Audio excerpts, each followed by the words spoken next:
2026-yil reyestrdan qanaqa qilib chiqsa bo'ladi? Agar siz patentingiz kuyib reyestrga tushib qolgan bo'lsangiz, chiqish yo'li bitta bu. Faqatgina o'qish bilan, boshqa hech qanaqa varianti yo'q.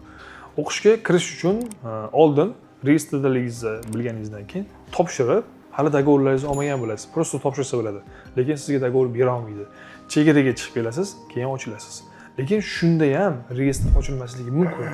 Nimaga? Sababini mana Muhammad kecha bitta bolada ko'rdi, reyestrda bo'lmay turib uchi vaqt kelsa, naborot reyestrga tushib qoldi. Nimaga unaqa bo'ldi?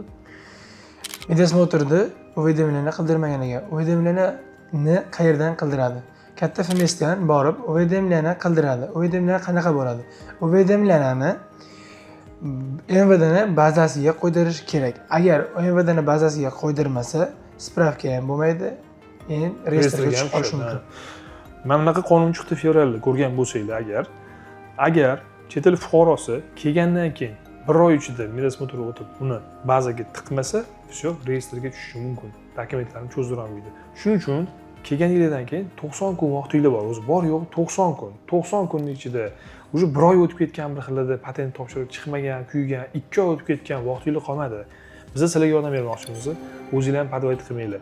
Reyestrdan chiqish yo'li shu o'qish bilan tushib qolmaslik uchun Medosmotr vaqtini qilinglar, iltimos. Va savolingiz bo'lsa, kommentariyga yozinglar, javob beramiz. Dokumentlarga ehtiyot bo'lib qarab yuringlar vaqtida. Biz harakat qilamiz yordam berishga, lekin o'zingizlar oyoqlarga bolta urib olsalar, aytganni vaqtida qilmasdan, begona bo'lmagan odamlarning gapiga kirib